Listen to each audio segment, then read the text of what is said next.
All right, you brain-hungry listeners, are you ready for this? Today, we're going deep into Neuralink. Neuralink. Yeah, where science fiction and reality So they like slam into each other. We've got this crazy long, marathon podcast from Lex Fridman with Elon Musk and the whole Neuralink crew, including their, the first human patient. Human patient, Noland. Noland. Yeah. This is fascinating to see Neuralink evolve from a concept to an actual device implanted in a human brain. It's pretty wild. It's a pivotal moment. Yeah, pivotal in technological history, really. It's like pivotal, like a kick in the nuts. Oh, but this is, it's groundbreaking. This is mind-blowing stuff. Imagine, just thinking your way through a computer. Right. Like blind people seeing through a chip in their brain. Yeah. Is this the future, or are we just messing with forces we don't understand? It's certainly groundbreaking technology. Okay. With incredible potential. Yeah. And Noland's firsthand account provides valuable insights into the human experience of, what it's actually like. To have this thing. To have a Neuralink implant. Yeah. All right, let's break this thing down. What exactly is this Neuralink gizmo? The Neuralink system is a small device. It's implanted in the skull. Okay. About the size of a coin. Okay. And from this device, there are extremely thin threads. Threads? Thinner than a human hair. Wow. That are inserted into the brain. Into the brain. These threads contain over 1,000 electrodes. Electrodes. That can both record and stimulate brain activity. Hold up, they're basically stitching electronics into the brain. It is a very delicate procedure. That sounds like some Frankenstein shit. Neuralink has made significant strides in ensuring its safety. Okay. And these flexible threads are really important. Okay. They minimize damage and reduce the immune response. So it's better than what they used to use. Unlike, older technologies that used rigid electrodes. That's right. Which often led to scarring. Okay, so they're threading this thing into the brain? Yeah. How do they even get it in there? Brain surgery sounds terrifying. Well, Noland described waking up in the ICU after surgery, immediately eager to try out the device. Really? And they activated it. Wow. And even though he was still under anesthesia, they were picking up clear brain signals. He was controlling the computer right after brain surgery. Damn. That's wild. It is pretty incredible. What was that like for him? Well, he compared it to kind of a video game tutorial, learning how to move a cursor with his thoughts. Wow. He even talked about the feeling of bursting neurons. Bursting neurons. Trying to create a strong enough signal. That's intense, but seriously, brain surgery still freaks me out. How does Neuralink ensure all of this is safe? Wow. You don't want to end up a drooling vegetable. Safety is paramount. Absolutely. No. Right. They've conducted extensive animal testing to study the long-term effects of the implant and ensure it's biocompatible. So they've been doing this for a while. They've also practiced on incredibly realistic 3D printed skulls. 3D printicle. With pulsating brain tissue. Really? Before moving to human trials. Wow. And, of course, they received rigorous FDA approval for their clinical trials. All right. That's somewhat reassuring. Yeah. But how do they avoid screwing up someone's brain while putting these threads in? They use a robotic system. Called the R1. The R1. And it was described by their head neurosurgeon, Matthew McDougall, as incredibly precise. Okay. This robot uses... It's not a human doing this. No. It uses high-resolution imaging to guide the threads. Wow. Avoiding blood vessels. And minimizing trauma. So it's like a super high-tech sewing machine for the brain. That's a pretty good analogy. That's insane, but brains change over time. What if this thing needs an upgrade? That's a great question. Are they going to crack open his skull every few years? They've already performed multiple upgrades on animal subjects, demonstrating that it's possible. Okay.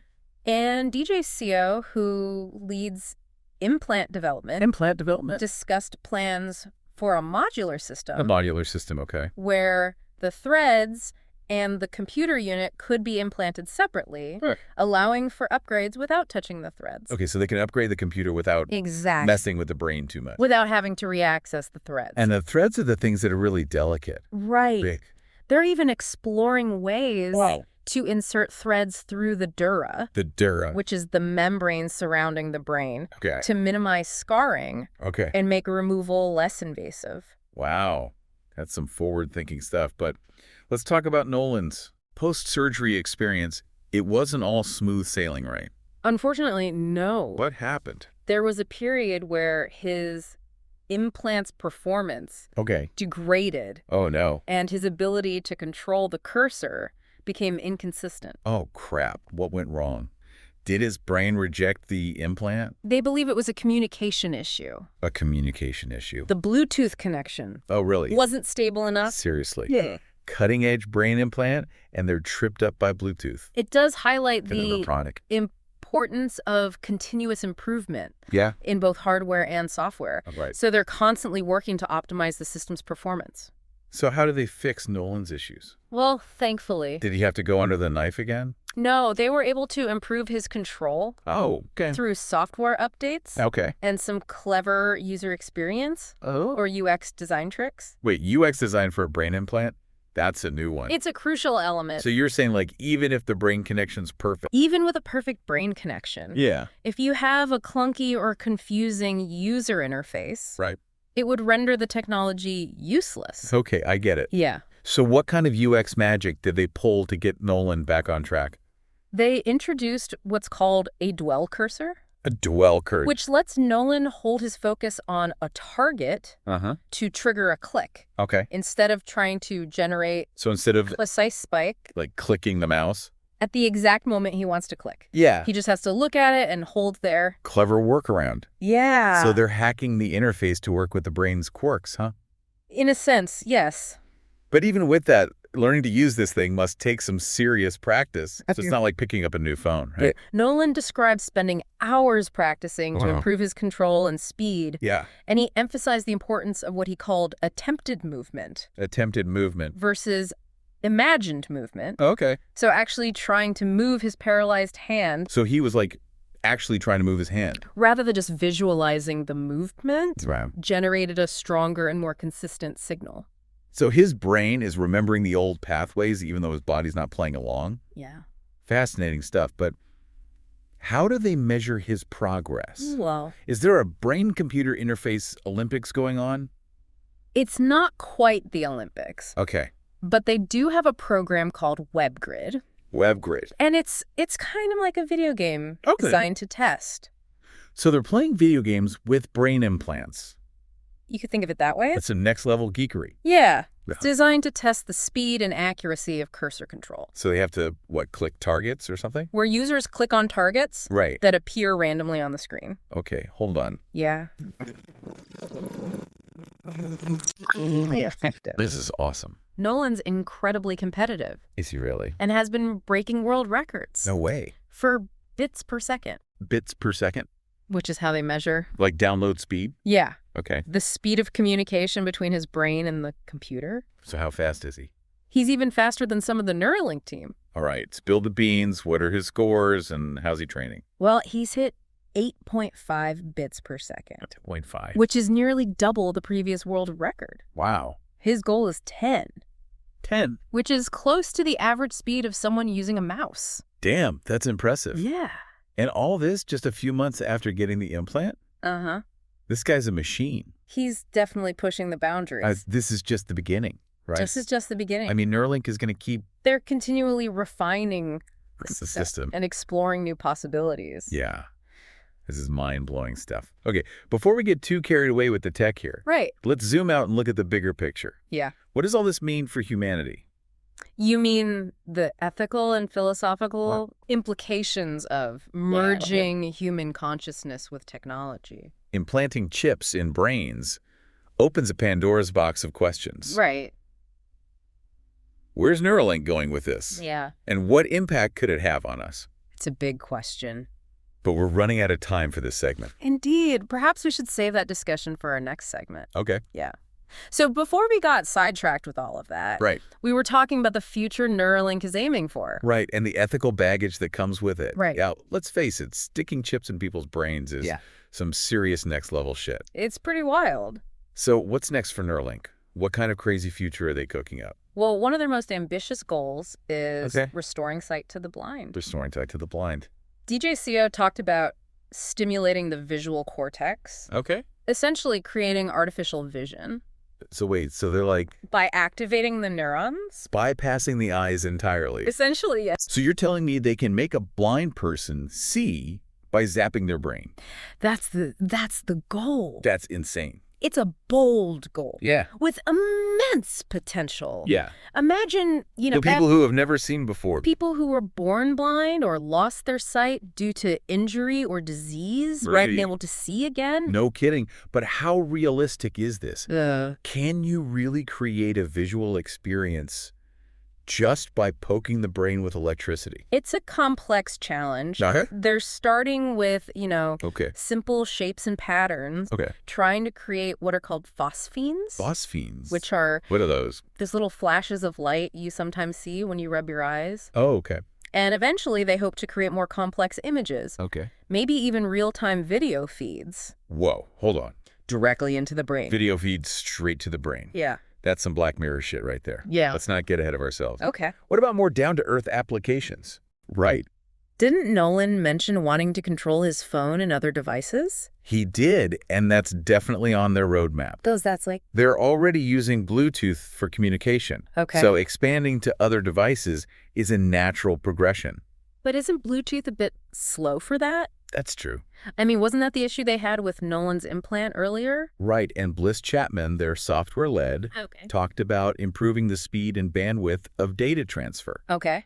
So imagine typing on a virtual keyboard just by thinking the words. Whoa. Or browsing the web with your mind. Okay, but here's where things get a little creepy for me. Okay. If they can read and translate brain activity that accurately, what's stopping them from snooping around in our thoughts? Right. Our memories? Is nothing sacred anymore? That's a valid concern. Yeah. And one that Neuralink has been addressing from the start, really. Oh, okay. They emphasize the importance so they're saying of privacy and security. Yeah. Don't worry, we're not going to read your thoughts. In their development process. But even with the best intentions, how can you guarantee that this technology won't be used for nefarious purposes? It's hard to... What if it falls into the wrong hands? Right. What if, some government agency decides to start mind controlling people?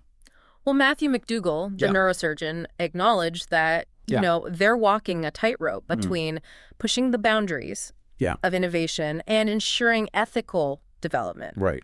He believes that transparency and open dialogue are crucial to building trust and preventing abuse. I hope he's right, because once you start messing with human consciousness, you're opening a Pandora's box of ethical dilemmas. There are a lot of questions. Yeah, like who controls this technology? Right. Who gets access to it? Right. What happens if someone tries to hack into your brain? Right. These are serious questions. These are serious questions we need to be asking. That we need to be asking. Yeah, and it's not just about... the potential for misuse. The potential for misuse. Right. There are also philosophical questions about what it means to be human. Right, exactly. In an age of brain-computer interfaces. Right. Will we still be ourselves? Yeah. If our thoughts and actions can be influenced by technology. Yeah. Will this create a divide between those who have access to these enhancements? Yeah, like the haves and the have-nots. And those who don't. It's like we're stepping into a real-life sci-fi movie. Yeah. And the stakes are incredibly high. Yeah. One minute we're talking about curing blindness. Right. The next we're talking about mind control and the end of humanity as we know it. It's a slippery slope. Okay, before we spiral into an existential crisis here. Okay. Let's bring it back to Noland. Yeah. What are his thoughts on all of this? Well, I mean... He's the one living with this technology every day. He is... What's his perspective? Well, Noland's story is incredibly inspiring. Yeah, he's a remarkable guy. He talked about how the accident Yeah. that left him paralyzed was a huge test of faith. Yeah. But he's chosen to focus on the positive. Yeah. He's determined to make the most of his situation. Right. And use his experience to help others. He has such a good attitude. He really does. Like even after the implant started malfunctioning. Right. He had It freaked me out. He had some pretty dark moments. Right. Yeah. And that's understandable. Yeah. Imagine having that hope. This newfound freedom and control taken away. It must have been devastating. But he bounced back. He did. And he seems more determined than ever to push the limits? Right. What's driving him? I think it's a combination of things. Okay. I think it's his personal drive. Yeah. His competitive spirit. He is competitive. And his belief in the potential of this technology to change lives. It's amazing to see how much he's embraced this journey. It is. You know, becoming a pioneer in a field. Right. That's literally shaping the future of humanity. Yeah. He's like a real-life cyborg superhero. And it's important to remember that Noland is just the first. Right. As Neuralink expands its clinical trials and refines its technology, we'll see more people like Noland, people once limited by their physical bodies, interacting with the world. In completely new ways. In completely new ways. This is getting me pumped. Okay. Okay, before we wrap this up, we have to at least touch on Elon Musk's vision. Okay. For Neuralink, I mean, he's got some pretty grand ideas about AI and the future of humanity, right? He does. He talked about Neuralink being a way to achieve symbiosis with AI. Symbiosis with AI. Essentially merging human intelligence with artificial intelligence. Okay, now we're really going down the rabbit hole.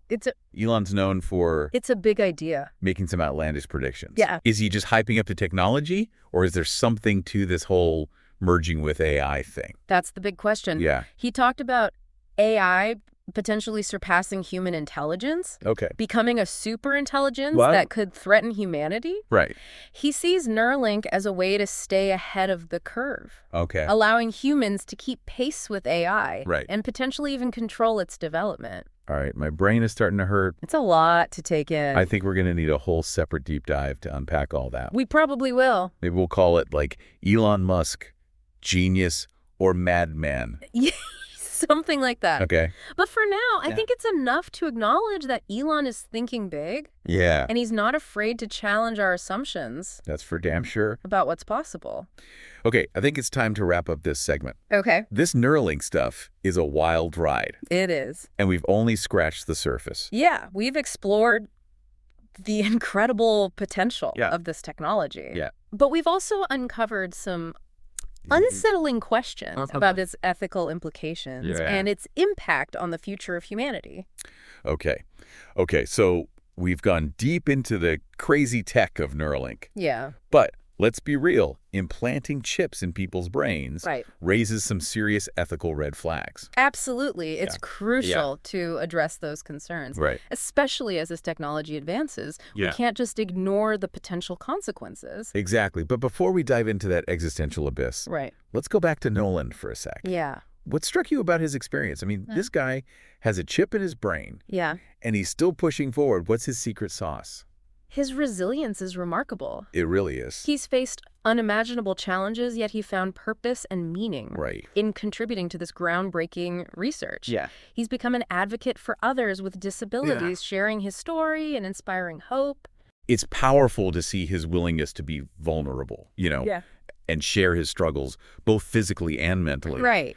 He's not just a lab rat. He's a human being. Absolutely. Navigating this uncharted territory. Yeah.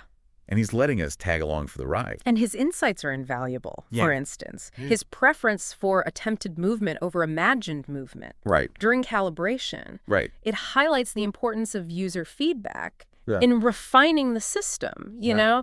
It reveals how adaptable the brain is, even when facing paralysis. So they're learning from him as they go. Exactly. It's a reminder that technology, no matter how advanced, needs to be designed with the human user in mind. Absolutely. It's not just about, bits per second. Right. It's about creating a seamless and empowering experience. Right. That's a key takeaway, I think, from this whole deep dive. Yeah. Neuralink is pushing the boundaries of what's possible. But we need to proceed with caution. Right. Weighing the potential benefits right. against the ethical risks. We can't just assume everything's going to be fine. Right. Exactly. We need to have open and honest conversations about this technology. Yeah. Its impact on, individuals and society as a whole. Absolutely. We need to consider access, equity, privacy, and the potential for misuse. All of those things. Yeah. Yeah, and looking at the bigger picture, we're essentially talking about the future of human evolution. Right.